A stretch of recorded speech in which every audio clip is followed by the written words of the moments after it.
ان کے سننے سمجھنے میں تسامح ہو گیا، غلطی ہو گئی، مگر آپ نے اس کے ساتھ ساتھ انہیں ایک صوتی پیغام دیا. میں نے سنا ہے، وائس میسج دیا، صوتی پیغام دیا کہ مہربانی کرنا مجھے میرے حال پہ مت چھوڑنا. یہ میں نے سنے ہیں صوتی پیغامات، جس کا خلاصہ مہربانی کرنا، یہ مرید ہے جس کو باپا کہہ رہے ہیں، مہربانی کرنا مجھے میرے حال پہ مت چھوڑنا، میری اصلاح کرتے رہنا، جہاں بھی غلطی کرتے پاؤ فوراً مجھے سمجھانا شروع کر دینا. پھر فرماتے کہ اگر کبھی کسی وقت ایسا بھی دیکھو نا کہ میں نے آپ کو ڈانٹ دیا ہے، تب بھی پیچھے مت ہٹنا، مجھے میرے حال پہ مت چھوڑنا، مجھے سمجھاتے رہنا.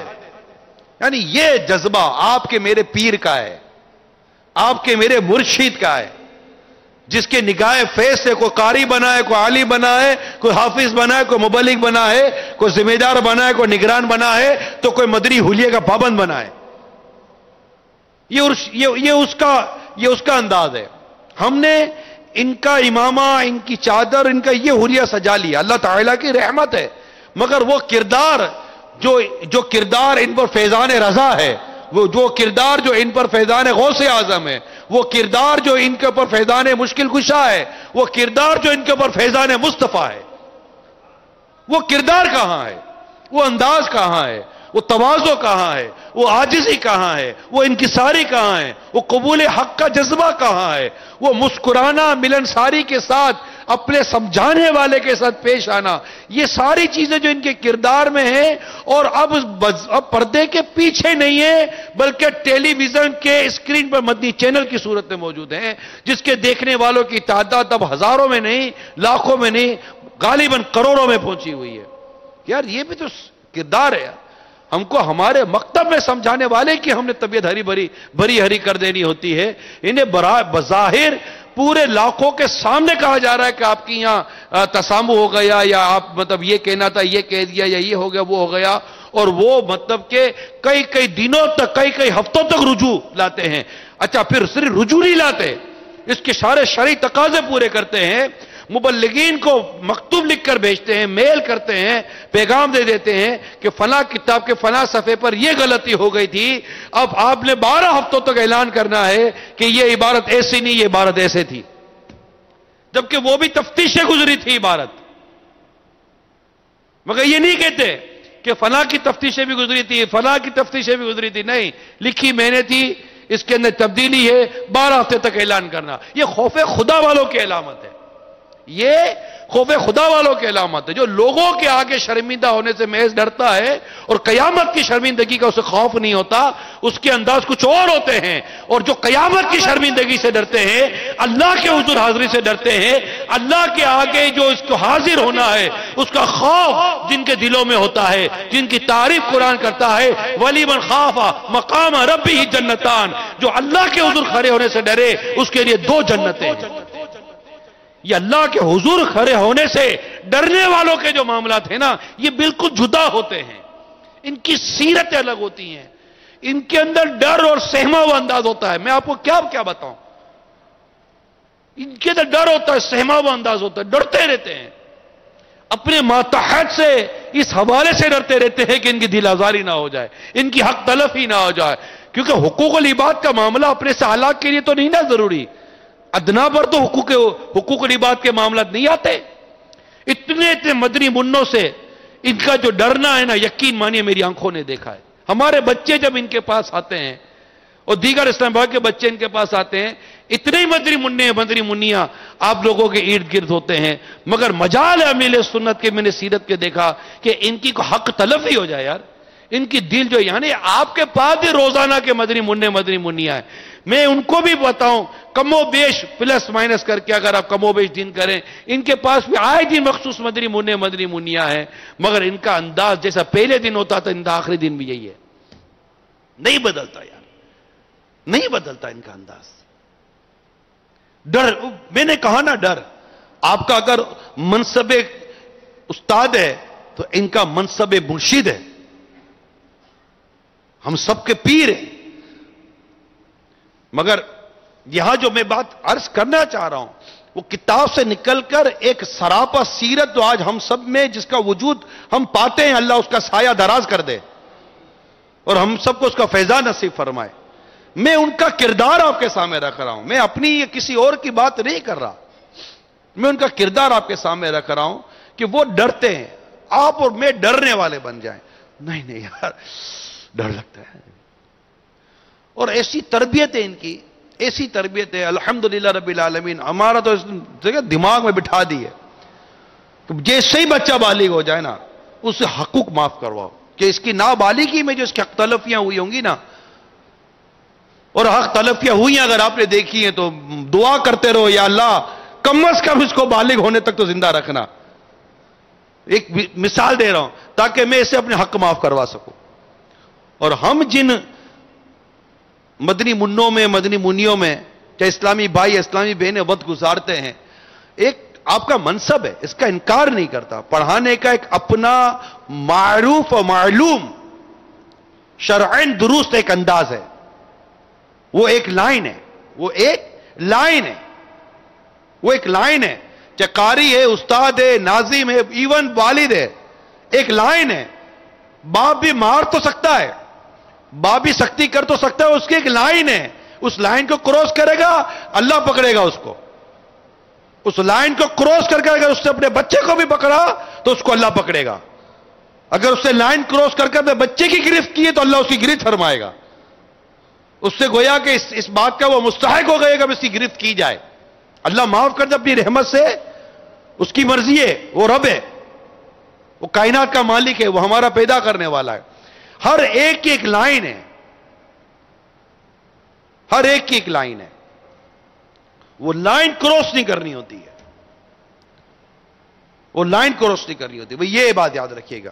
اور نہ جانے کتنوں سے کتنی لائنیں کراس ہو جائیں، پتہ نہیں ہوتا نا، ایک عجیب و غریب قسم کا بعض وقت ذہن پر جذبات سوار ہوتا ہے کہ میرا یہ انداز چلے گا، وہ انداز سے نہ جانے کتنوں کی حق تلفیاں ہو جائیں، کتنوں کی دل آزاریاں ہو جائیں، کتنے حقوق العباد تلف ہو جائیں، اور اس بچوں کے مدنی منع مدنی منیوں کے معاملے میں ان کے والدین کی حق تلفی ہو جائے، اللہ نہ کرے کہ ان کی غیبتیں ہو جائیں، غیبتیں ان کی ہوئی اور گناہ ہمیں مل رہا ہو، وجہ بہت ساری چیزیں ہیں۔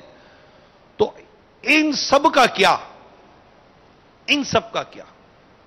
اگر کوئی ایسا مدنی منہ یا مدنی منی آپ کے تحت ہیں کہ جن پر اللہ نہ کرے ظلم ہو گیا، زیادتی ہو گئی، خلاف شرع ان کے ساتھ کوئی معاملہ ہو گیا، وہ تو گیا، فارغ بھی ہو گیا، مثال کے طور پر مدرسۃ المدینہ سے بھی گیا، وہ تو گیا، اب کیا ہوگا؟ اب قیامت ہے اور ہمیں ظالم اور مظلوم، حساب و کتاب، سوال جواب، کتاب میں تو لکھا رہ گیا، نامہ اعمال میں تو لکھا رہ گیا، جب تک وہ معاف کرے گا نہیں معافی ہوگی نہیں۔ ہمارے پاس کوئی ایسی کاپی نہیں ہے جس پر ہم نے لکھا ہو یار اب اس کے ساتھ تو ہو گئے زیادتی، اب بیٹا تمہارا آپ کا نام فلاں، والد کا نام فلاں، اب یہ کب بالغ ہو اور کب میں سے معافی مانگوں؟ اب یہ اس کو روز دیکھ دیکھ کر احساس پیدا ہوتا رہے گا، یہ کب بالغ ہو اور میں سے معافی مانگوں، کب بالغ ہو میں سے کیوں ہو گئی غلطی، ہو گئی زیادتی، اب معاف کون کرے؟ نابالغ تو معاف نہیں کر سکتا نا، اب معاف کون کرے؟ اس کو ایسا بڑا عظیم سوال ہے، یہ چھوٹا سوال نہیں ہے، معاف کون کرے؟ تو ہزاروں ہوں گے، سینکڑوں ہوں گے، ایک بھی ہوا تو قیامت کے روز تو یہ کتنا بڑا ہوگا اور میں کتنا چھوٹا ہوں گا۔ میرا سارا پڑھانا، ساری قرات، سارا قرآن، ساری عبادت، یہ سارے عمل ایک طرف نہ رہ جائیں اور یہ کہے گا مولا مجھے اس سے انصاف دلا، پتا چلے میری زندگی بھر کی نیکیاں اس مدنی منع کو دے دی گئی جو کب تو بڑا ہو گیا تھا، مگر میرے پاس تو نوٹ ہی نہیں تھا نا۔ اور یہ نوٹ کرنا ایسا جیسے آپ سے کوئی پیسہ لے کر گیا ہے، آپ کو کوئی بولے کہ مجھے 1000 روپے ادھار دو واپس کر دوں گا، آپ کبھی زندگی بھر اس کو بھولو گے؟ 10,000 روپے ادھار دو، آپ کو کہا جائے گا جن سے قرضہ آپ نے جن کو اپنے قرضہ دیا تھا ان کو ذرا لکھ لو، تو آپ کو تو رات کو 3 بجے بھی کوئی جگائے نا اور کہا ہے کہ جس کو قرضہ دیا تو ان کے نام کیا تو 3 بجے رات کو نیند میں بھی ان کے نام یاد ہوں گے. لیکن کیا جس پر زیادتی کی ہوگی ان کے نام یاد ہوں گے؟ یہ صرف قاری صاحب اور مدنی منع اور مدنی منیوں کا نہیں ہے، اسلامی بہنوں کا سب کا، میرا خالی آپ کا نہیں ہے. یہ سارا نظام بنا ہوا ہے، سارا نظام بنا ہوا ہے کہ جو بھی ظلم کرے گا نا مرے گا، چاہے وہ ماں باپ ہو، بیوی شوہر ہو، یہ جو بھی ہیں، ساس بہو کا معاملہ ہو، یہ جتنے بھی ہیں نا، یہ سب کے سب اس بات پر ذہن بنا لے. ایون کہ ریاست کا معاملہ ہے، اقتدار کا معاملہ ہے، رعایا کا معاملہ ہے، عہدوں کا معاملہ ہے، خواہ وہ پولیس ہو، خواہ وہ دیگر ادارے ہوں، جو بھی ہو، جو ظلم کرے گا، جو بھی ظلم کرے گا مرا. ظلم یہ مروانے والا کام ہے. حق العبد تلف ہونا یہ مروانے والا کام ہے. چاہے آپ نے زبان کے ذریعے کسی کی حق تلفی کی، ہاتھ کے ذریعے کسی کی حق تلفی کی، کسی بھی انداز سے اگر آپ نے کسی کی اللہ نہ کرے حق تلفی کی، میں آپ کو عرض کر رہا ہوں میرے میٹھے میٹھے پیارے پیارے اسلامی بھائیوں، اگر وہ نابالغ ہے اس کو لکھ لیجئے، نوٹس رکھیے گا ایک ایک چیز کا.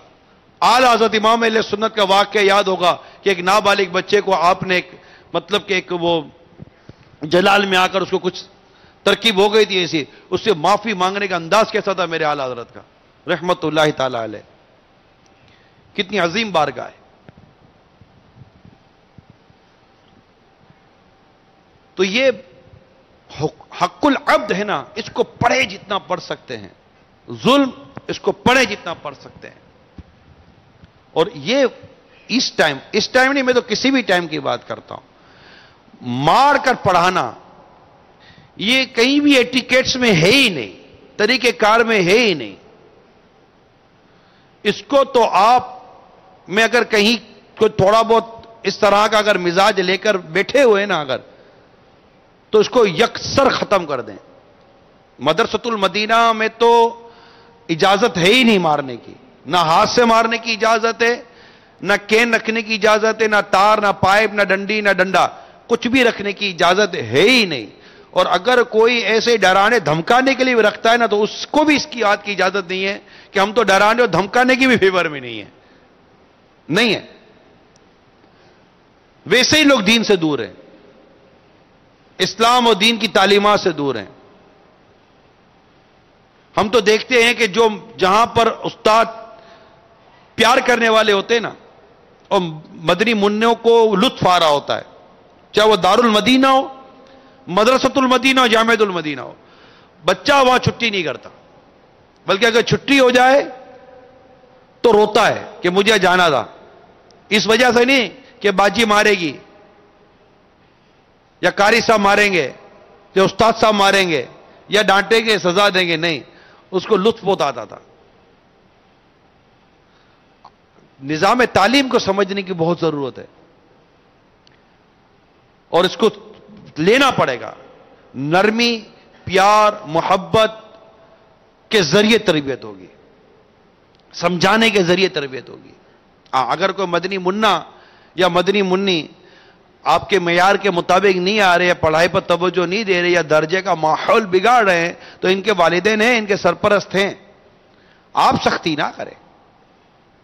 ایک نارمل ایک چھوٹا سا لائن ہے کہ بھائی اس حد تک آپ جائیں، اس سے زیادہ کروس نہ کریں. آپ سے اس سے زیادہ کی کارکردگی نہیں ہے. اگر مجلس سے زیادہ کی کارکردگی کا مطالبہ کرتی ہے تو مجلس سے بات کی جائے گی، کارکردگی نہیں ہے.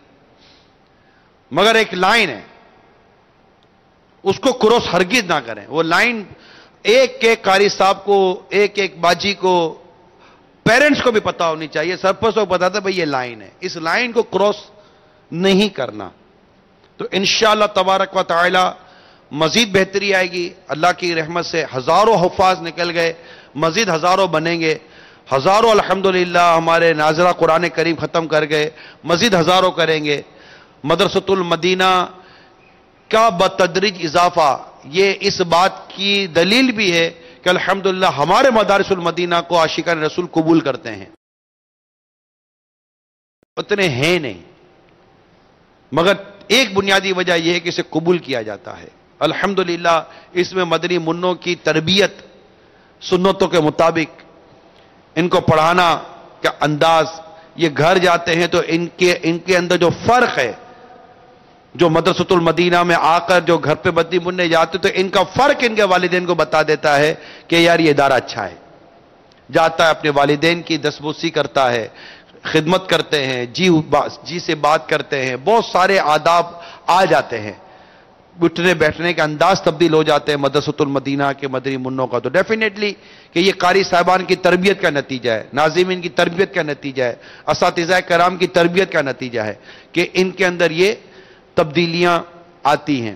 مگر اب آج تو ہم ان کی میرا ذہن یہ نہیں تھا کہ ان کی تدریس ہے یہ آپ کو پڑھانے کا. ہم تو بیٹھے ہیں کہ ہم اپنی اصلاح کر کے جائیں. ہم میں سے ہر ایک کو اپنی اصلاح کی حاجت اور ضرورت ہے کہ میرے اندر کی خرابیاں، میرے کردار کی درستی، ان تمام تر چیزوں پر توجہ کرنے کی ہمیں ضرورت تھی، ہے اور یہ رہے گی. صلو علی الحبیب.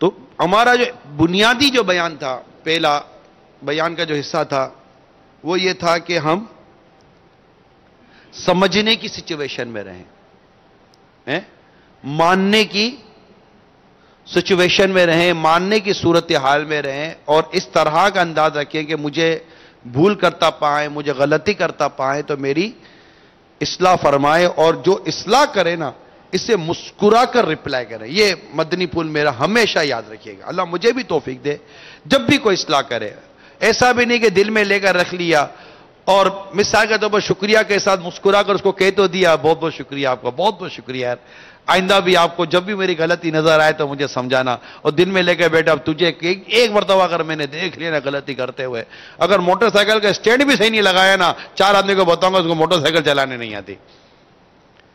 تو یہ منتقم المزاجی جو ہے نا، یہ ہوتی ہے بعدوں میں منتقم المزاج ہوتے ہیں. منہ ایسا دیکھے کہ اپنے کو لگے گا کہ اس کے اندر کوئی خوش اخلاق بندہ نہیں ہے، اور دل میں ایسا زہر بھرا ہوتا ہے بعضوں کا کہ وہ جب تک انتقام نہ لے نا پتہ بھی نہیں چلے گا. وہ تو جب یہ لیں گے تب اپنے کو بھی یاد آ جائے گا، وہ لگتا ہے پچھلی نکالی ہے اس نے. اور یہ آپ کو پتہ نہیں کتنے ہی ایسے واسطے پڑے ہوں گے، بلکہ اگر آپ کو بھی کوئی ایسا واسطہ پڑا ہوا یاد آ رہا ہوگا تو میں بتا دوں گا آپ بھی ویسے ہی ہوگے. اپنے بھی کردار پر غور کریں. معافی اور درگزر وَلْيَعْفُوا وَلْيَصْفَحُوا کا مصداق کتنے ہیں یار؟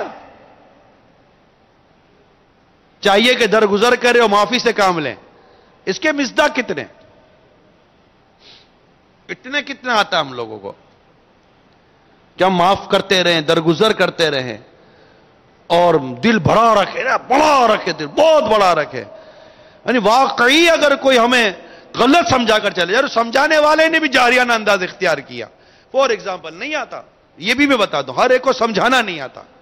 یہ سمجھانا نا، یہ فن ہے، تربیت کرنا ایک فن ہے. ہر ایک کو سمجھانا نہیں آتا.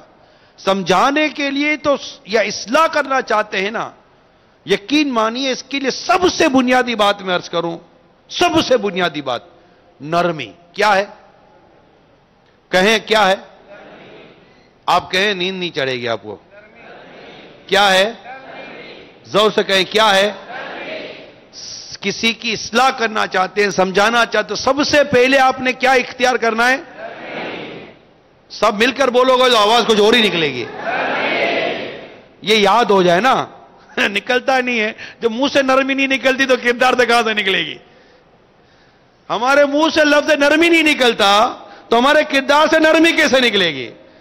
تو زور سے کہیں، اس میں شرمائے نہیں گئے یار، آج چلو نرمی بولنی پڑ رہی ہے. زور سے بولے کیا؟ نرمی. نرمی. کھل کے بولو یار، جب کرنی ہے تو بولنے میں کیا حرج ہے؟ کیا؟ نرمی. سب سے بنیادی بات کون سی ہے؟ نرمی. جس کا اثر آپ کے چہرے سے اور آپ کے وجود سے ظاہر ہو. یعنی چہرہ لال ہو رہا ہے اور منہ سے نرمی کا انداز اختیار ہو رہا ہے تو اگلا پریشان ہو جائے گا کہ یہ غصے میں ہے یا نرمی ہے. یہ کون سی نرمی ہے کہ چائے کا پیالہ اوپر سے گرم نظر آ رہا ہے، اندر سے ٹھنڈی ٹھنڈی چاہیے، یا اوپر سے ٹھنڈی ہے نیچے اندر سے گرم ہے، وہ تو پریشان ہو جائے گا نا۔ نرمی کیا؟ یہ اصلاح کا سب سے بنیادی مدنی پھول ہے، نرمی ہونی چاہیے، جاریانہ انداز میں سمجھایا جائے نہیں، مطلب یہ سمجھے کہ آپ نے سمجھانے سے پہلے ہی اس پیالے میں پانی بھرنے سے پہلے تو سوراخ کر دیا، یہ سختی ہے۔ سوراخ کر کے پانی نہیں بھرا جا سکتا، پہلے کیا ہے؟ پھر تحقیق ہے کہ واقعی سے غلطی کی ہے یا نہیں کی، کیونکہ اگلا مسکرا کر سن تو لے گا مگر آپ کا امیج خراب پڑے گا۔ ایک شخص نے فون کر کے کسی کو فون کیا، جی عزت بول رہے ہیں، جی آپ سے یہ امید نہیں تھی۔ کیا ہوا بھائی؟ کیا امید نہیں تھی؟ یہ کوئی آپ نے یہ بات کر دی؟ ارے بھائی کہاں یہ بات کر دی؟ فلاں شہر میں گئے 10 آدمی جمع تھے اور آپ کو یہ جملہ بولنا چاہیے، آپ کا یہ مزاج، آپ کا یہ عمر اور آپ کا یہ مقام ہے کہ آپ کو ایسی بات کرنی چاہیے تھی؟ بھائی کون بول رہے ہو؟ بھائی فلاں بول رہا ہوں، پتا چلا آپ نے ایسی بات کر دی ہے۔ بھائی کب کی ہے؟ فلاں دن کی ہے۔ بھائی کس شہر میں کی ہے؟ فلاں شہر میں کی ہے۔ بولا زندگی میں کبھی اس شہر میں گیا ہی نہیں ہوں۔ کہ اچھا تو پھر کون تھا؟ ارے حضور معاف کر دیجئے گا، بھول ہو گئی، کیا کر کے فون رکھ دیا۔ اب زندگی پر اس کا امیج کیا رہا؟ زندگی پر اس کا امیج کیا رہا؟ کچھ بھی نہیں۔ تو اول کیا ہے؟ پھر رہ گئی، نکالیں اندر سے، یہ نکالنی بہت ضروری ہے۔ کیا ہے؟ دوسری تحقیق، دوسری کیا ہے؟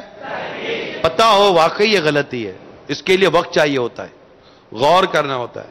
میں آپ کو اپنا بتاؤں، اگر مجھے امیر سنت کسی معاملے میں بتا دینا کہ عمران یہ غلطی ہو گئی ہے، آپ یقین مانیے میں نے کبھی اس پر یہ سوچا ہی نہیں کہ ہوئی ہے کہ نہیں ہوئی ہے۔ یہ سوچنا باپا کا کام تھا، انہوں نے کتنی دیر سوچا ہوگا، کتنی دیر انہوں نے اس پر سارے وہ اگلے پچھلے سارے سوال جواب لے لیے ہوں گے، حسن ظن و سارے پہلو وہ گھما کر آ گئے ہوں گے، ہر جگہ سے گھما کر پھر انہوں نے ایک تحریر لکھی ہوگی کہ یہ چیز ہوئی ہے۔ اب میرے پاس سوائے اس کے اور کوئی راستہ نہیں ہے کہ میں مان لوں اور اپنی اصلاح کر لوں۔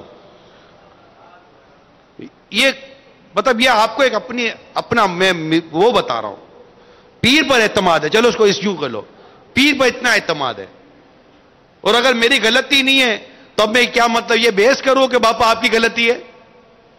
کیا پیر کی غلطی ثابت کرنے کے لیے بحث کروں گا؟ یہ میری کتنی بڑی غلطی ہوگی کہ میری غلطی نکالنے میں پیر صاحب کی غلطی ہو گئی؟ یہ تو خود میری بہت بڑی غلطی ہے۔ مجھے تو پہلے ہی مطلب دوبارہ داخلہ لینا چاہیے طریقت کے درجے کے اندر، کہ اتنا بھی نہ سیکھا کہ پیر کی غلطی نکالی نہیں جاتی، پیر جب غلطی بتائے تو اسے مان لینا چاہیے، نہ ماننا خود ہی ایک بہت بڑی غلطی ہے۔ تو طریقت کا تو کوئی ایک لائن بھی نہیں سیکھی نا، طریقت کے قاعدے کا تو پہلی تختی تک نہ پڑھی۔ جو پیر اگر بیان کرے کہ تمہاری یہ غلطی ہے اور یہ کہہ دے کہ نہیں پیر صاحب میری غلطی نہیں ہے، میری غلطی نکالنے میں آپ سے غلطی ہو گئی ہے، یہ تو خود بہت بڑی غلطی ہے۔ یہ آگے بڑھے گا کیسے؟ یہ بڑھ کیسے سکتا ہے؟ جب پیر کے آگے کیوں کہنے والا فلا نہیں پا سکتا تو پیر کی غلطی نکالنے والا کہاں سے فلا پائے گا؟ اس کو کہاں سے منزلیں ملیں گی؟ اس پر کہاں سے درجے کھلیں گے؟ اس پر کہاں سے اس کے ذہن اور دماغ کے اندر پاکیزگی و طہارت آئے گی جس کے دماغ کے اندر یہی نہ بسا ہو کہ میرا پیر جب بھی میری اصلاح کرے گا درست کرے گا؟ بلکہ بعض اوقات واقعی ایسی غلطی پیر صاحب بتا دیں گے جو ہمیں بظاہر نظر نہیں آئے گی، لیکن پیر ہے نا وہ یہاں نہیں دیکھ رہا، وہ بہت آگے دیکھ رہا ہے، وہ مجھے بہت ہی پہلے سے بتا رہا ہے کہ گھڑا ہے سنبھلنا گر جائے گا۔ باپا گھڑا کہاں ہے؟ تو طریقت کہتی ہے کہ مرید تجھے گھڑا نظر نہیں آ رہا مگر تیرے پیر کو گھڑا نظر آ رہا ہے، تجھے بتا رہا ہے راستے پہ نہ چل، آگے گھڑا ہے گر جائے گا، پیر کے کہنے پر راستہ بدل دے بچ جائے گا، ورنہ تو اسی راستے پر چلا تو گر جائے گا۔ یہ وہ کریم والی بارگاہ ہوتی ہے جو گرنے سے پہلے سنبھالتی ہے۔ یہ ایک طریقت کا اور پیری مریدی کا اور بزرگوں کے اوپر اعتقاد کا ایک باب ہے جو میں نے اس وقت آپ کے سامنے بیان کیا ہے۔ اعلیٰ حضرت امام اہل سنت یہاں تک فرماتے ہیں کہ اگر پیر سے کبیرہ ہو جائے نا، کبیرہ تب بھی دل میں برا خیال نہ کرے کہ اس کے پاس اس کی بھی کوئی دلیل ہوگی.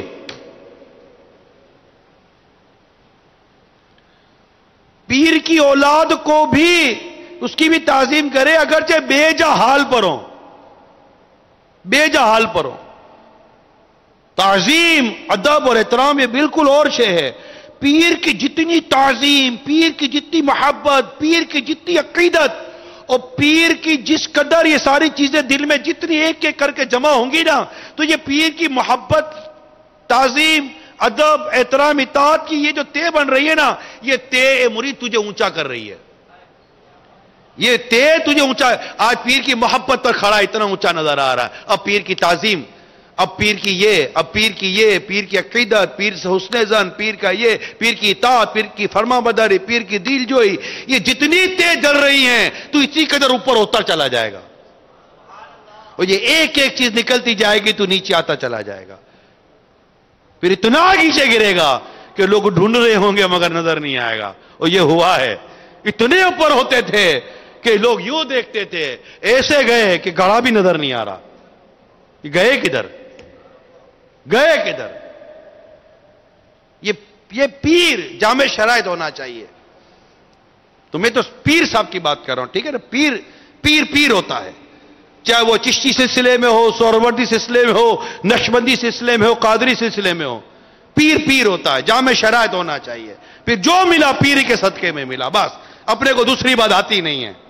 جو ملا پھر پیر کے صدقے میں ملا.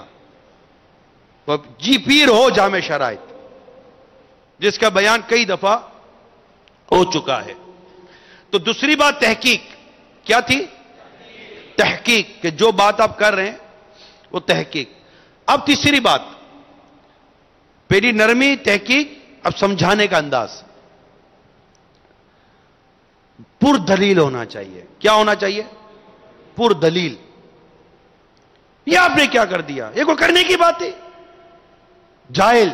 یہ تو اس کو پتہ ہی نہیں ہوا کیا ہے.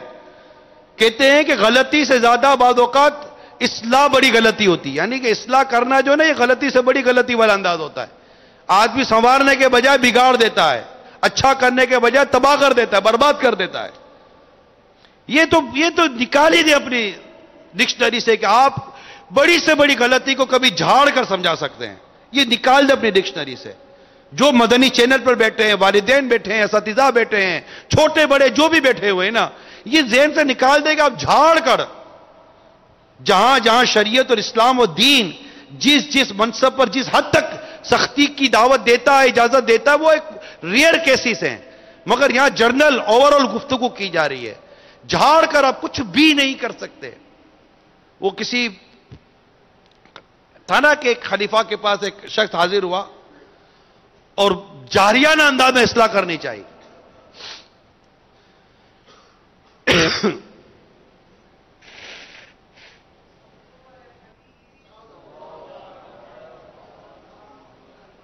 جاریانہ انداز میں اصلاح کرنی چاہیے. خلیفہ وقت نے کہا کہ حضور ٹھہریے، اللہ تعالیٰ نے آپ سے بہتر کو جب مجھ سے بدتر کے پاس بھیجا تو اسے نرمی سے گفتگو کا فرمایا. یعنی اللہ تعالیٰ نے حضرت موسیٰ علیہ السلام کو، جو آپ سے بہتر تھے، فرعون کے پاس بھیجا جو واقعی حقیقتاً مجھ سے بدتر ہے. جب اس کے پاس بھیجا تو فرمایا کہ اس سے نرم بات کرنا، بات جھاڑ کر نہیں کی جائے گی. وہ نرمی کا میں پہلے درس دے چکا ہوں. اب پر دلیل بات ہوگی. پر دلیل، یہ یاد رکھنا، یہ کبھی مت بھولنا. اس پر غور کرنا. یعنی آپ کسی کی اگر اصلاح کرنا چاہتے ہیں اس سے پہلے آپ اپنے ذہن کے اندر پورا اس کا میپ بنائیں. جاتے ہی نہیں ہوتا، نہیں سمجھ آتی. بعد میں پتہ چلتا ہے اپنے کو شرمندگی ہو گئی، اسے 10 دفعہ معافی مانگو، میسج کرو، بھائی کو بھولو گئی تو بھائی پہلے سوچتے تو صحیح. آپ کسی کی اصلاح کرنے جا رہے ہیں، اپنے ذہن کے اندر پورا روڈ میپ بنائیں. اس کی غلطی کیسی تھی، یعنی ایسا بھی تو نہ کرنے کا اگلا گھڑے میں وہ بولے ایسی کیسے غلطی ہو گئی یار. بعض وقت بندہ ایسا سمجھاتا ہے کہ بات کا بتنگڑ ہوا، آپ کو پتا نہیں آپ نے کیا کر دیا. ارے بھائی ارے بھائی کیا کر دیا میں نے؟ ارے آپ کو نہیں پتا آپ نے کیا؟ بھائی کیا کر دیا؟ کیا ہو کیا گیا؟ اتنا بڑا نہیں ہوتا. ہم لوگ بات اتنی بڑی لے جاتے ہیں, ارے تو ایسی نقطے سے لائن بنا دیتے ہیں, لائن سے پورا دائرہ بنا دیتے ہیں, بات نقطے کی بھی نہیں ہوتی. تو بات جتنی ہے نا اتنی ہی کی جاتی ہے. بیکار کسی بات کا ایسے بیکار وزن نہیں بڑھا دیا جاتا, جتنی ہے نا اتنی رہنے دیا کریں. یہ بھی ایک بہت لاجیکل بات ہے, اگلے کو سمجھ میں آ جائے گی. اب آپ نے غلطی پر دلیل, میں آپ کو ایک مثال دیتا ہوں, اور بڑی مشہور روایت ہے جس کا خلاصہ عرض کر رہا ہوں. میرا خیال ہے شاید آپ میں سے ہر ایک اس کو سمجھتا ہوگا یا سنی ہوئی ہوگی. ایک نوجوان آقا کی بارگاہ میں حاضر ہو کر بدکاری کی اجازت لیتا ہے. یاد آئی حدیث؟ بدکاری کی اجازت. اب کتنی بڑی بات ہے کہ آقا مجھے اس بات کی اجازت دے کہ میں بدکاری کروں. صحابہ کرام علیہم رضوان نے جب یہ بات سنی تو ان کی کیفیت بدل گئی. یہ کیسا جملہ ہے نا کہ نبی رحمت صلی اللہ تعالی علیہ وسلم کی بارگاہ میں حاضر ہو کر نوجوان کہہ رہا ہے کہ مجھے بدکاری کی اجازت دے دیجیے. مگر نبی پاک صلی اللہ تعالی علیہ وسلم جو مدبر اعظم ہے, کمال تدبر اور حکمت عملی کا انداز, وہ بیٹھے, مطلب پھر اس سے دلیل دی. اور پوری روایت کا مضمون یہ ہے کہ اگر یہ کام کو تمہاری ماں کے ساتھ کرے تو کیا تمہیں اچھا لگے گا؟ نہیں. تمہاری بہن کے ساتھ کرے تو اچھا لگے گا؟ نہیں. تمہاری خالہ کے ساتھ کوئی کرے تو اچھا لگے گا؟ نہیں. اس طرح میرے آقا صلی اللہ تعالی وسلم نے گویا کہ اس کے سامنے بیٹھ کر اس فعل کی قباحت بیان کی, اس کا قبیح ہونا, اس کا مکروہ ہونا, اس کا برا ہونا, کہ یہ کام کوئی تمہاری ماں یا تمہاری بہن یا تمہاری خالہ کے ساتھ کرے تو تمہیں اچھا نہیں لگے گا. تو تم جس کے ساتھ یہ فعل کرو گے وہ بھی کسی کی ماں ہوگی, کسی کی بہن ہوگی, کسی کی خالہ ہوگی. اس کے سامنے اس فعل کی قباحت ظاہر ہو گئی نا, قباحت ظاہر ہو گئی, اس کا برا ہونا, اس کا خراب ہونا, اس کا گندا ہونا بالکل اظہر من الشمس جس کو کہتے ہیں, سورج کی طرح روشن ہو گیا. اور سمجھانے والی ذات پیارے محبوب صلی اللہ تعالی علیہ وآلہ وسلم کی ہے. اور اس کے بعد اس کے سینے پر ہاتھ دست مبارک رکھ کر میرے آقا نے دعا کی, اور اس کے سینے کو اس فعل کی گندگی سے پاک ہونے کی دعا کی. اللہ تبارک و تعالی نے اس کا سینہ ایسا کر دیا کہ اس کے اندر, اس کے سینے میں دوبارہ اس برے کام کا خیال تک نہ آیا. دعا, نرمی, اس کی قباحت کہ آپ جو کر رہے ہیں یہ کیا ہے. اگر کوئی پڑھ صحیح نہیں رہا اس کے سامنے اس کی قباحت رکھے کہ آپ کیا چیز ضائع کر رہے ہو. اگر کوئی اور فعل کرے اس کی قباحت, اس کی خرابی, اس کی برائی اس کے سامنے رکھے کہ آپ کیا چیز ضائع کر رہے ہو, آپ کر کیا رہے. اور وہ بڑی نرمی سے, کبھی ہو سکے تو رو کر, اصلاح رو کر بھی ہو سکتی ہے, ہاتھ جوڑ کر ہو سکتی ہے. اب کیا کر رہے ہیں, دیکھیں تو صحیح کیا کر رہے ہیں آپ. باپ بیٹوں کے آگے روئے, یار پتھر دل بیٹا بھی پگھل جائے یار. اگر شوہر بیوی کے آگے روئے تو پتھر دل بیوی بھی پگھل جائے یار. استاد اگر شاگرد کے آگے آنسو بہائے وہ پگھل جائے. میں نے دیکھا پیر صاحب کو آنسو بہاتے ہوئے یار. اصلاح کرنے کے بڑے منفرد انداز ہوتے ہیں, بڑے منفرد انداز ہوتے ہیں. ایک شخص نے آ کر مسجد میں آ کر پیشاب کر دی, صحابہ کرام دوڑے, کہا چھوڑ دو, جو ہونا تو ہو گیا. بالٹی لی اور پانی بہا دیا. اور کیا ارشاد فرمایا, جو روایت کے اندر جو ایک مجھے خلاصہ یاد ہے سرکار دو جہاں صلی اللہ تعالی وسلم کے ارشاد کا, کیا ارشاد فرمایا, مساجد اس کے لیے نہیں ہوتی. کتنی مختصر بات کی, بات مختصر کر کے بھی اصلاح ہو سکتی ہے. اب اگلے سے 2 منٹ کی غلطی ہو کہ اپنے 2 گھنٹے لے کر بیٹھ گئے, پتہ چلا اجارہ 2 گھنٹے میں نکل گیا. اور 2 گھنٹے میں جو بات سمجھائی وہ 2 منٹ کی تھی, باقی بات سمجھانی نہیں تھی, میری بھراس تھی. مجھے میرے علم کے دریا بہانے تھے, مجھے میرے منصب کے وہ آج کام ملا تھا میرے کو, وہ کرنا تھا. اگر 2 منٹ مختصر سے کلمات میں اگر اصلاح ہو سکتی ہے نا تو کر لینی چاہیے. ایک صحابی بارگاہ رسالت میں حاضر ہوئے اور کیفیت یہ تھی, مجھے نام یاد ہے میں نام نہیں لیتا, ٹھیک ہے. کیفیت یہ تھی کہ جب وہ کسی جنگ پر گئے تھے تو انہوں نے ایک شخص کو مار دیا. وہ اس سے دشمنوں سے مقابلہ تھا، کفار سے تھا. جیسے اسے مارنے لگے انہوں نے کلمہ پڑھا، آپ نے اسے مار دیا. تو ارشاد فرمایا آپ نے ایسا کیوں کیا؟ تو انہوں نے کہا کہ آقا اس نے جان بچانے کے لیے کلمہ پڑھا تھا. کیا عرض کی؟ آقا اسے جان بچانے کے لیے کلمہ پڑھا تھا. ارشاد فرمایا کیا تو نے اس کا سینہ چیر کر دیکھا تھا؟ آپ روایت پڑھ لیں، زیادہ مضمون نہیں ہے، روایت پڑھ لیں، اس میں زیادہ گفتگو نہیں ہے، اتنی سی بات کی. یہ بات کافی تھی، اور اس کے بعد جو ان کے کلمات تھے وہ اپنی جگہ پر تھے. اتنی سی بات کی. فاروق اعظم رضی اللہ تعالیٰ عنہ کو حجر اسود کے پاس آپ نے دیکھا، لوگوں کا رش تھا. ارشاد فرمایا کہ آپ طاقتور ہیں، مگر اس مقام پر یہ نہیں ہونا چاہیے. دو جملوں میں نصیحت، دو جملوں میں نصیحت، اچھے انداز سے نصیحت، اچھے انداز سے سمجھانا. سیدہ معاذ بن جبل رضی اللہ تعالیٰ عنہ کو آپ نے ایک بہت ہی پیاری بات بیان کرنی ہے، نصیحت کرنی ہے، مدنی پھول عطا فرمانا ہے. ارشاد فرمائے معاذ خدا کی قسم میں تجھ سے محبت کرتا ہوں. توجہ کیسی آ گیا ذرا غور کریں. اے معاذ اللہ کی قسم میں تجھ سے محبت کرتا ہوں. بات سامنے آ گئی نا. اب معاذ رضی اللہ تعالیٰ عنہ کے بعد سوائے تھے کہ ان کی بات سنیں سمجھیں اور دماغ میں بٹھا لیں، اس کے ذریعے اور کیا ہے. جب یہ جملہ ہی نہیں نکلے گا کہ مجھے آقا نے فرمایا، جیسے سعد بن ابی وقاص رضی اللہ تعالیٰ عنہ کو فرمایا 7 تیر چلا میرے ماں باپ تجھ پر قربان.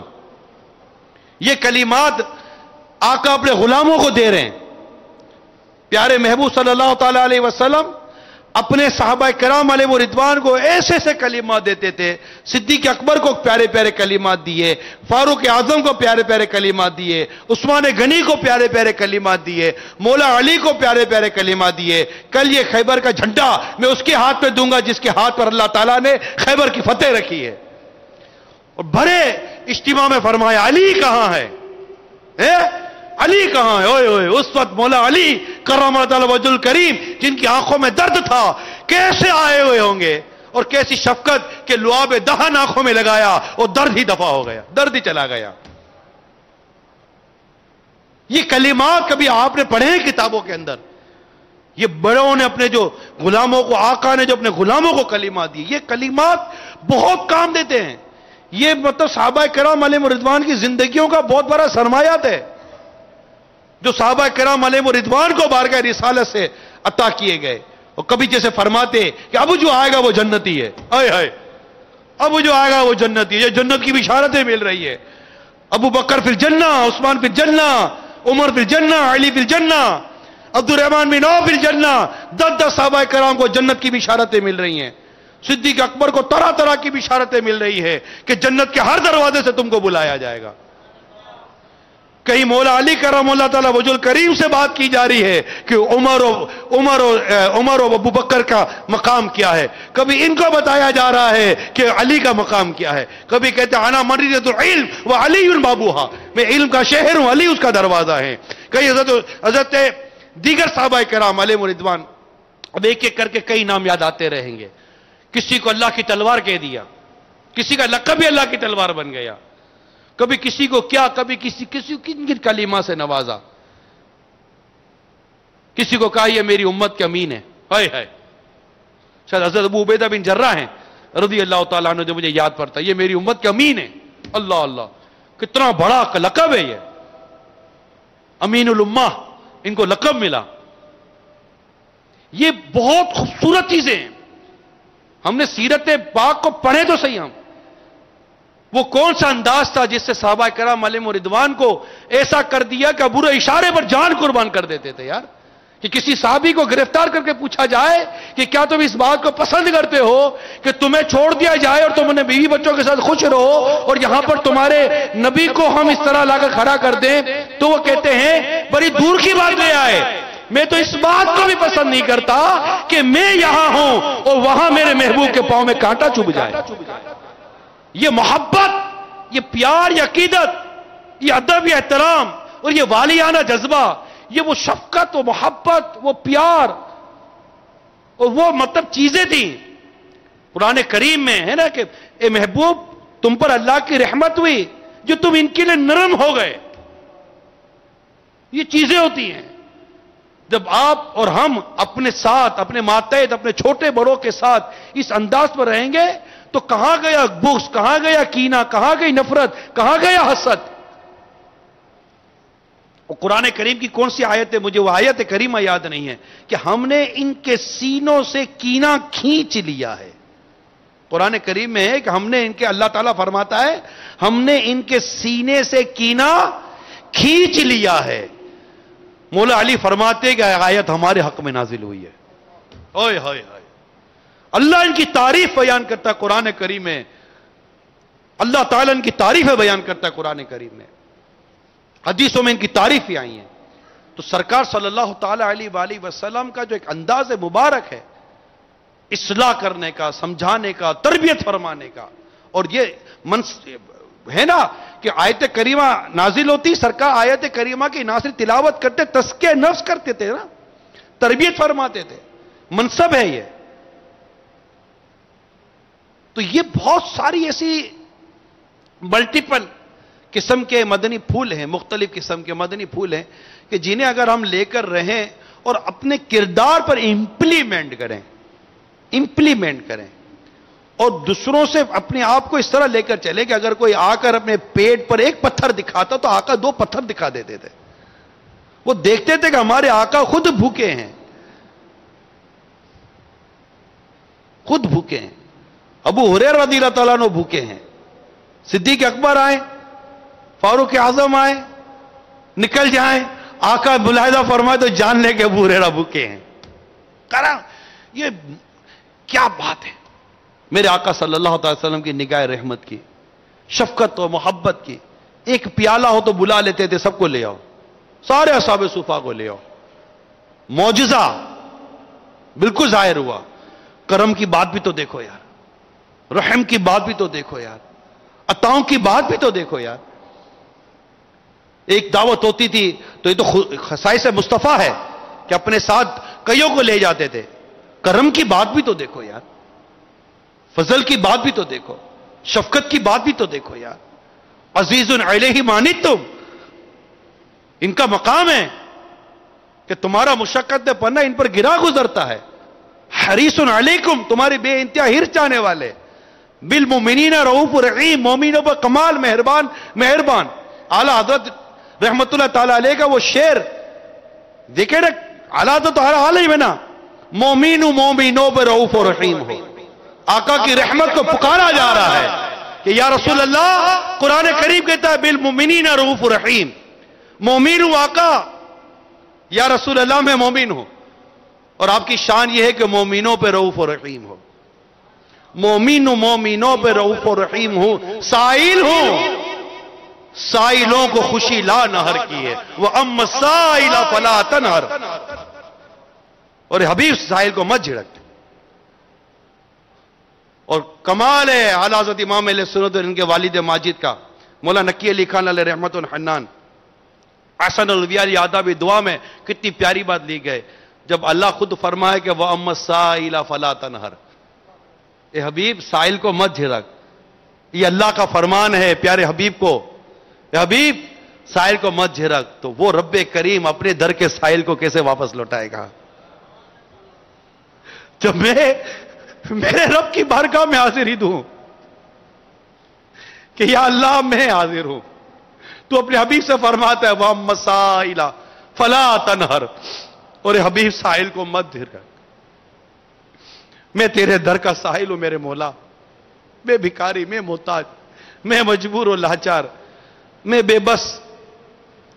مجھ پر کرم کرتے. تو یہ کرم، یہ چیزیں اللہ تعالیٰ کی رحمت کو ابھارتی ہے نا. اللہ تو کہ فرماتا ادعونی استجیب لکم، مجھ سے مانگو میں دعا قبول کرتا ہوں. میں آیا ہوں نا مولا، تو نے تو کہا ہے مجھ سے مانگو میں دعا قبول کرتا. میں آیا ہوں نا. تو حبیب کو کہتا ہے کہ سائل کو مت چھڑک. مولا میں سائل حاضر ہوں نا. تو خود فرماتا ہے کہ لا تقنطوا من رحمت اللہ، میری رحمت سے مایوس نہ ہو. میں آیا ہوں نا.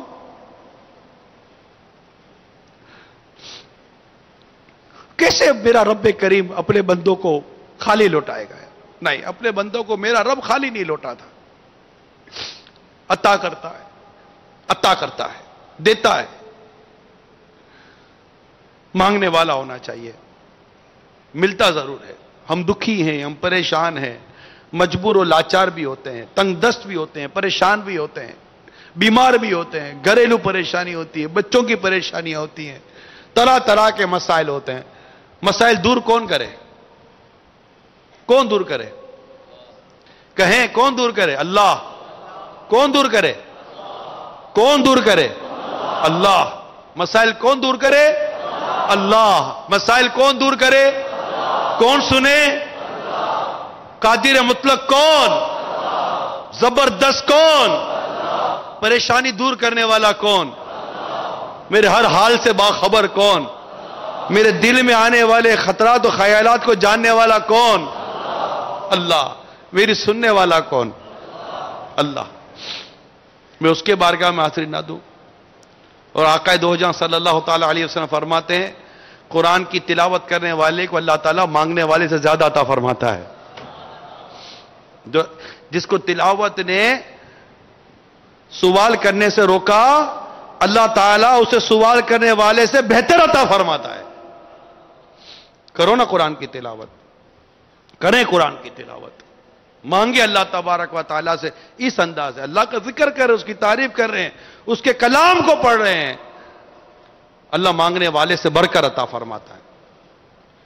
تو صرف اس طرح نہیں کہ ہم پڑھ رہے ہیں، پڑھا رہے ہیں، اس کے علاوہ تلاوت کریں، روزانہ اس کے علاوہ تلاوت کریں، روزانہ، کہ تلاوت کرنے والوں کی قرآن کریم شفاعت فرمائے گا۔ روزانہ اس کی تلاوت کریں۔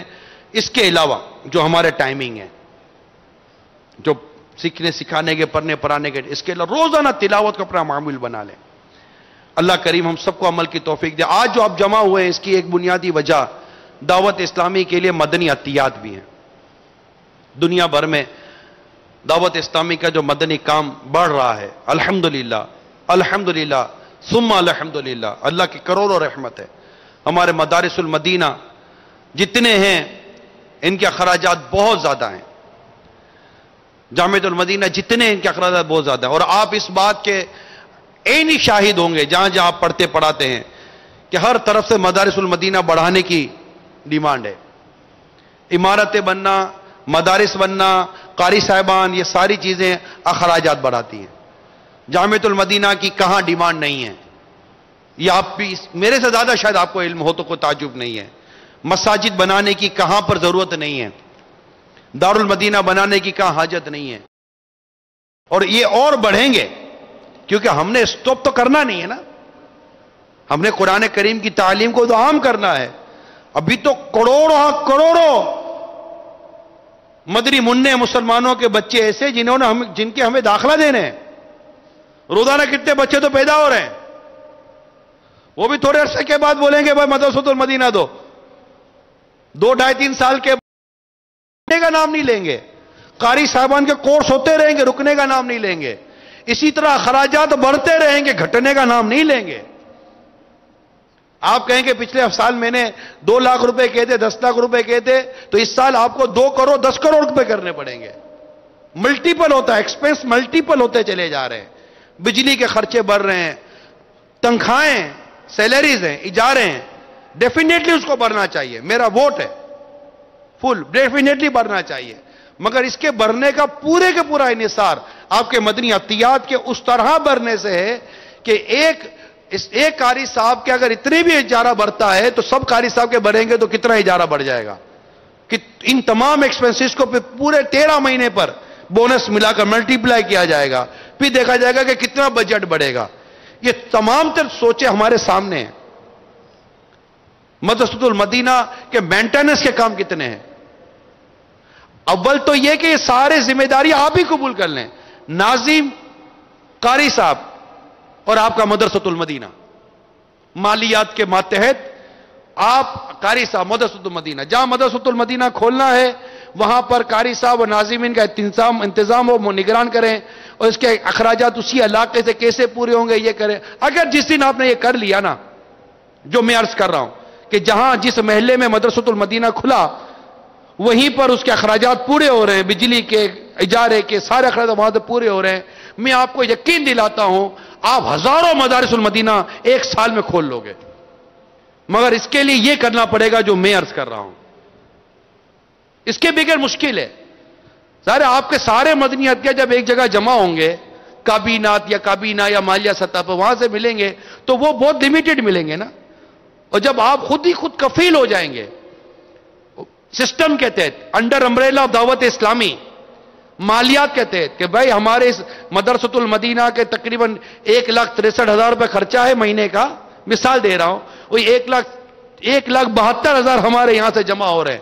اس میں اجارے بھی آ گئے، بجلی کے بل بھی آ گئے، گیس کے بل بھی آ گئے، اور مینٹیننس کی چیزیں بھی آ گئی. یہ سب ہم اپنے محلے سے الحمدللہ ہمارے مخیر اسلام بھائی یہاں موجود ہیں، یہ دے رہے ہیں، ہمارا خرچہ یہاں پورا ہو رہا ہے. آپ پروف کریں مدرسۃ المدینہ کھولیں، پروف کریں مدرسۃ المدینہ کھولیں. اب یہ پروف 1 مہینے کا نہیں ہے، 2 مہینے کا نہیں ہے. پتہ چلا کہ 2 مہینے تک تو آئے، مدرسۃ المدینہ کھل گیا، اب اس کے بعد دوبارہ اخراجات آپ ہی کے اوپر آ گئے.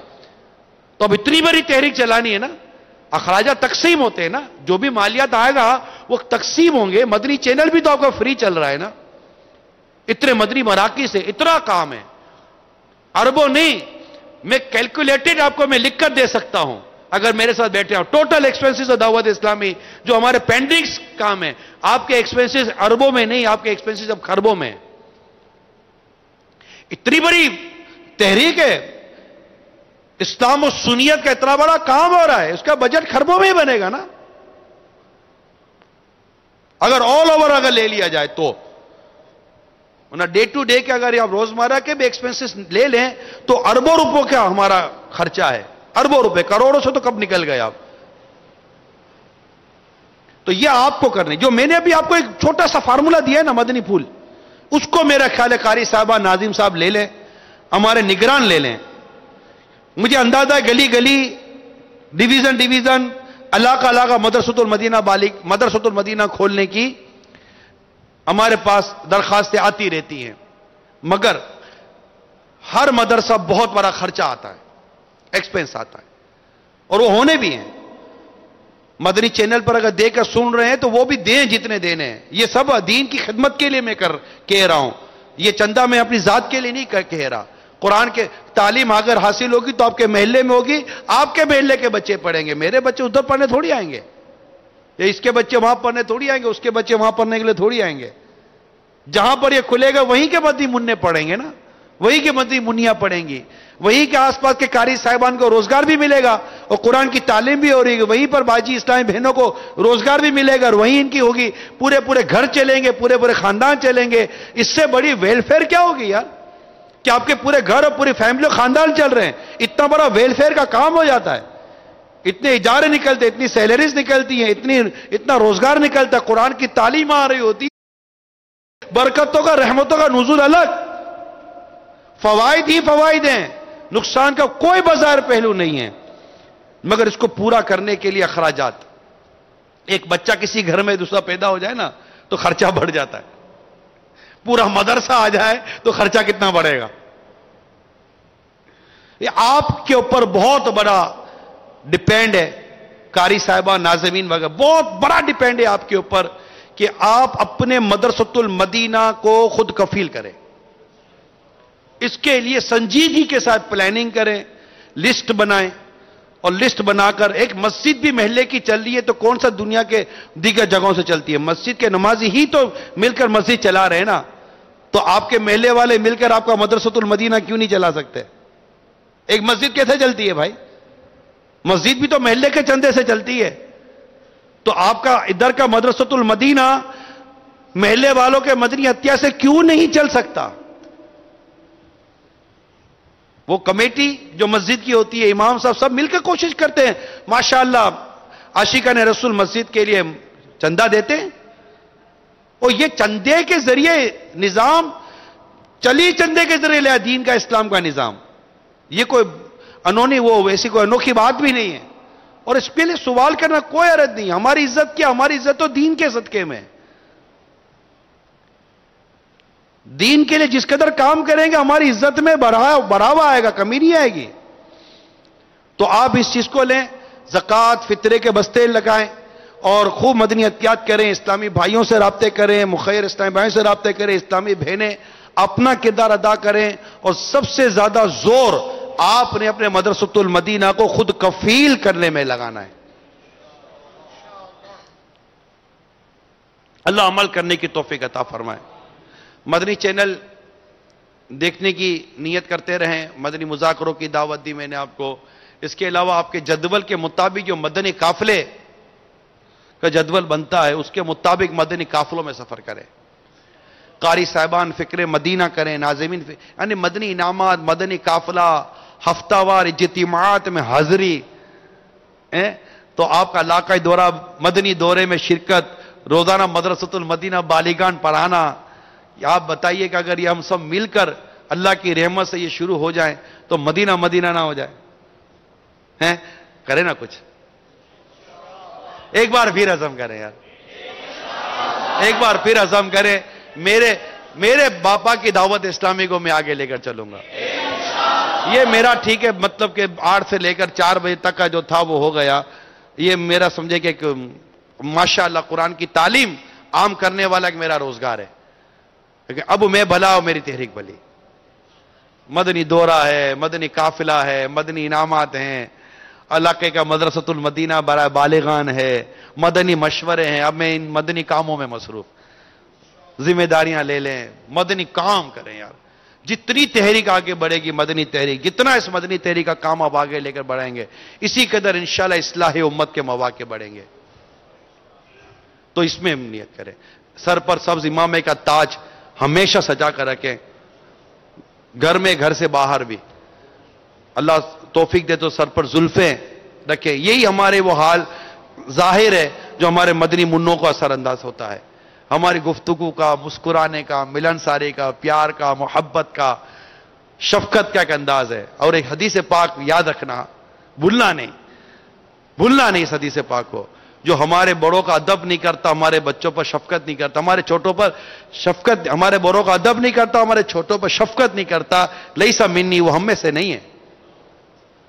اس کو کبھی بھولنا نہیں اس حدیث پاک کو، جو ہمارے بڑوں کا ادب نہ کرے اور ہمارے چھوٹوں پر شفقت نہ کرے وہ ہم میں سے نہیں ہے۔ اس کو ہمیشہ یاد رکھیے گا، جو اپنے لیے پسند کرتا اپنے بھائی کے لیے وہی پسند کرو، اس کو ہمیشہ یاد رکھیے گا۔ اگر یہ مدنی منع اپنے اساتذہ کو موبائل فون اور سوشل میڈیا اور دیگر چیزوں پر مشغول دیکھیں گے تو یہ آگے بڑھ کر کریں گے یہ کام۔ آپ کا تقوی، آپ کی پرہیزگاری، آپ کا زہد، آپ کو خوف خدا، آپ کا عشق رسول، اس کی وہ نورانی کرنیں، اس کی وہ عکس انشاءاللہ آپ کے پڑھنے والوں پر پڑے گا کہ مدینہ مدینہ ہو جائے گا انشاءاللہ۔ ان کے گھر والوں سے، سرپرست اسلامی بھائی، اسلامی بھائیوں سے، اسلامی بہنوں سے رابطے میں رہیں، انہیں اجتماع میں لائیں، انہیں مدنی کاموں میں مصروف کریں، ان کے گھر میں صرف مدنی چینل چلتا رہے، ہر مدنی منع کے گھر پہ ماہنامہ فیضان مدینہ کی ترکیب ہو کہ وہ اس کے 12 ماہ کے اس کی ترکیبیں بنی ہوئی ہوں، آپ کس پہ اپنا کردار ادا کریں۔ ہر گھر میں گھریلو صدقات باکس پہنچے یا نہیں پہنچے اس کی آپ ترکیب بنائیں۔ بہت سارے کام ہیں جو تحریکی حوالے سے ہیں۔ پھر اس سے فارغ ہونے کے بعد آپ دیکھیے کہ آپ کن کن مدنی کاموں میں مصروف رہ سکتے ہیں۔ مجلس رابطہ ہے، شعبہ تعلیم ہے، بہت سارے شعبے ایسے ہیں جن میں مصروف رہنے کے مواقع آپ کو مل سکتے ہیں۔ اللہ تبارک و تعالی ہم سب کو عمل کرنے کی توفیق عطا فرمائے۔ آمین بجاہ نبی الامین صلی اللہ تعالی علیہ وآلہ وسلم۔ صلو علی الحبیب صلی اللہ تعالی علی محمد۔ میٹھے میٹھے اسلام بھائیوں، جو اس وقت ملک میں مختلف مقامات پر بھی جمع ہیں، مدنی چینل کے ناظرین بھی موجود ہیں، موقع اچھا ہے، نگران شورا سے عرض کرتے ہیں کہ ہمیں توبہ بھی کرا دیں اور امیر اہل سنت کے مریدوں میں شامل فرما لیں۔ کہ امیر اہل سنت حضور سیدی غوث پاک رضی اللہ تعالی عنہ کے مریدوں میں شامل فرماتے ہیں، اور سیدی مرشدی غوث آدم رحمت اللہ تعالی علیہ فرماتے ہیں کہ میرا مرید بغیر توبہ کیے اس دنیا سے نہیں جائے گا۔ صلو علی الحبیب صلی اللہ تعالی علی محمد۔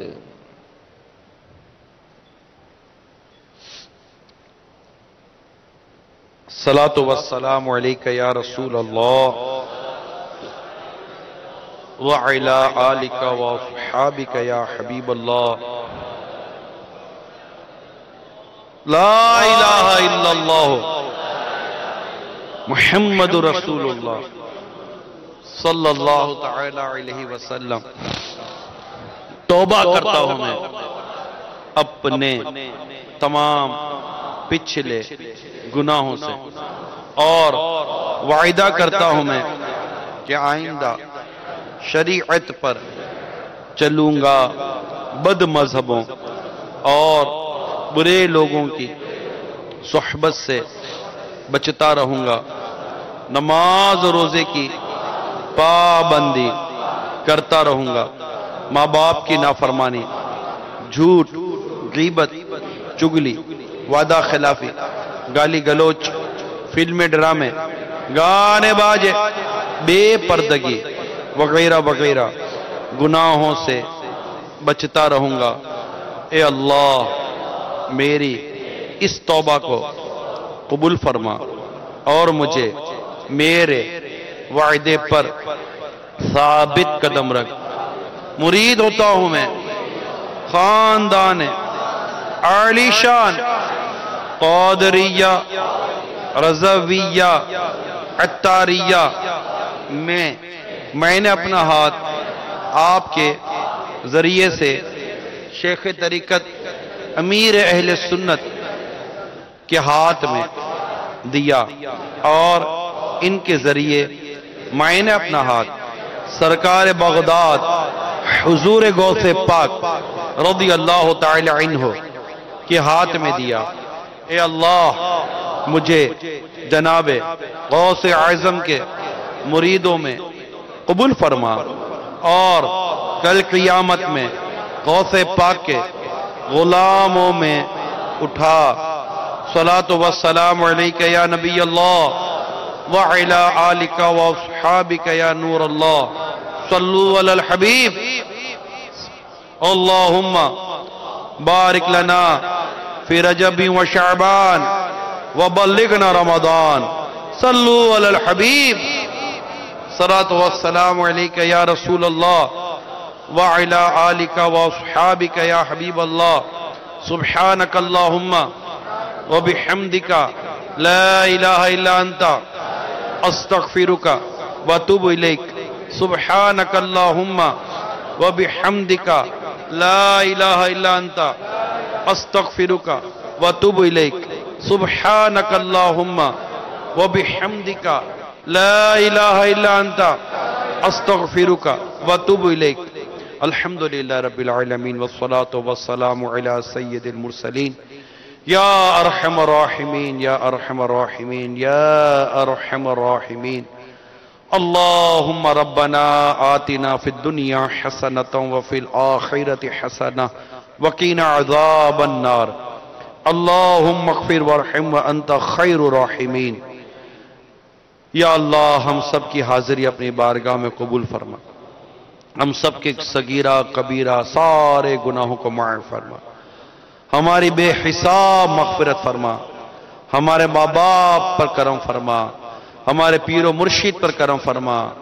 یا اللہ تمام علماء مشائخ اہل سنت پر کرم فرما، ان کی آل اولاد پر کرم فرما، اسلامی سرحدوں کی حفاظت فرما، تمام مسلمانوں پر رحمت عام عطا فرما۔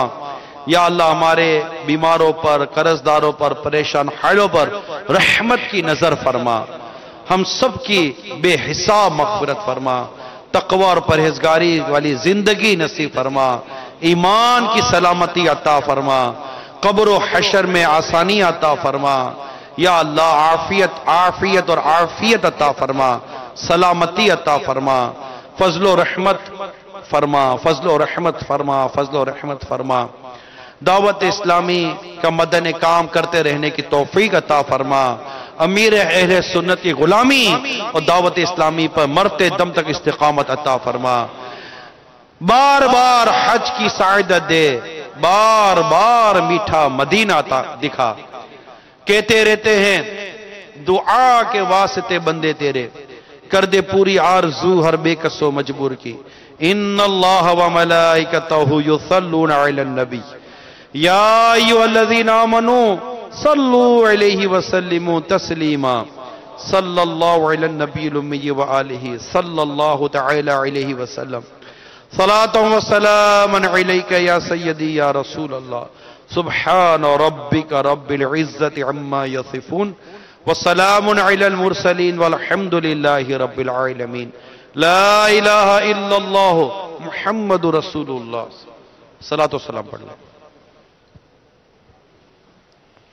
اے مدینے کے تاجدار تجھے اہل ایمان سلام کہتے ہیں. اے مدینے کے تاجدار تجھے اہل ایمان سلام کہتے ہیں. تیرے عشاق تیرے دیوانے آقا تیرے عشاق تیرے دیوانے جانے جانا سلام کہتے ہیں. آرزوئے حرم ہے سینے میں اب تو بلوا یہ مدینے میں. آرزوئے حرم ہے سینے میں اب تو بلوا یہ مدینے میں. تجھ سے تجھ ہی کو مانگتے ہیں جو آقا تجھ سے تجھ ہی کو مانگتے ہیں جو وہ مسلمان سلام کہتے ہیں. آپ عطار کیوں پریشان ہیں بد سے بدتر بھی زیر داماں ہیں. آپ عطار کیوں پریشان ہیں بد سے بدتر بھی زیر داماں ہیں. ان پہ رحمت وہ خاص کرتے ہیں واللہ ان پہ رحمت وہ خاص کرتے ہیں جو مسلمان سلام کہتے ہیں. اے مدینے کے تاجدار تجھے اہل ایمان سلام کہتے. فیضان رمضان جاری رہے گا. اعتکاف چھٹیاں ہیں انشاءاللہ مدرسۃ المدینہ کے قاری صاحبان اعتکاف کی بھی سعادت حاصل کریں. چھٹیاں بھی ہیں. چھٹیاں تو دعوت اسلامی والوں کی کوئی چھٹی نہیں ہوتی. چھٹی ان کے ادارے کی ہے. جو دعوت اسلامی والا اس کی کوئی چھٹی نہیں ہے. دعوت اسلامی تنظیم ہے, ادارہ نہیں ہے. ادارے کی چھٹیاں ہوتی ہیں, تنظیم کی چھٹی کبھی بھی نہیں ہوتی. جو تنظیم سے وابستہ ہے نا وہ ہے الحمدللہ. ایک سمجھانے کے لیے عرض کر رہا ہوں, تنظیم سے وابستہ افراد کی چھٹی نہیں ہوتی. تو یہاں آ جائیں. وہ تو ادارے کی چھٹی ہو تو تنظیم کا کام بڑھ جاتا ہے. سبحان اللہ. یعنی یوں کہیے کہ میرے ادارے کی مصروفیت مجھے کئی تنظیمی کاموں سے روک رہی ہے. میرا ادارہ بند ہوگا تو میرا تنظیمی کام بڑھ جائے گا, انشاءاللہ مدنی تحریک کا کام بڑھ جائے گا, مسجد اور اعتکاف والی سعادت میں زیادہ سے زیادہ حاصل کروں گا.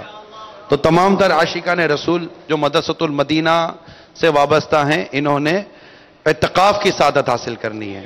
پورے ماہ کا اعتکاف کریں، آخری عشرے کا اعتکاف کریں، معتکفین کو ٹائم دیں اور اس کا جدول مجلس بنائے. بلکہ ایسا ہونا چاہیے کہ ان کی ناموں کی فہرست بنا کر نا باپا کو بھی پیش کریں، تاکہ خوشی ہوگی کہ ہمارے اتنے قاری صاحبان نے اپنے آپ کو دنیا بھر میں یہ صورت ہوتی ہے الحمدللہ اعتکاف کی. ایک تو یہ کرے، پھر انشاءاللہ کل حضرت سیدنا امیر معاویہ رضی اللہ تعالی عنہ کا عرس ہے، یوم معاویہ ماشاءاللہ. تو کل بھی عشاء کی نماز کے بعد جلوس معاویہ، سبحان اللہ. تو آپ بھی شرکت کریں، کل تو آ سکتے ہیں یار. کیا آپ کو کون روکتا ہے؟ کل انشاءاللہ عشاء کی نماز یہیں ادا کریں، اس کے بعد جلوس معاویہ میں شرکت کریں. یہ ماشاءاللہ ہمارے ناظم و قاری صاحبان کوشش کریں. پھر شب معراج ہے تو جلوس معراج بھی ہوگا اور انشاءاللہ جشن معراج بھی ہوگا. تو یہ دعوت اسلامی کے مدنی کام ہوتے ہیں، ان میں مصروف رہنے والی اللہ طبیعت عطا فرمائے. تو یاد رکھیں تحریک سے وابستہ عاشقان رسول کی چھٹی نہیں ہوتی. یہ مدنی پھول اللہ کرے یاد رہے. اداروں کی چھٹی ہوتی ہے، اداروں میں گھنٹے ہوتے ہیں، تحریکوں میں گھنٹے نہیں ہوا کرتے. تحریکوں کا تو کام ہوتا ہے، بس کام ہوتا ہے. اللہ ہمیں مدنی سوچ عطا فرمائے. صلو علی الحبیب.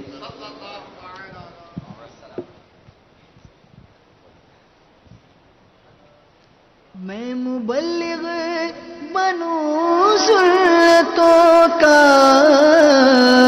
خوب چرچا کروں سنتوں کا، ہو کرم بہر خاک مدینہ.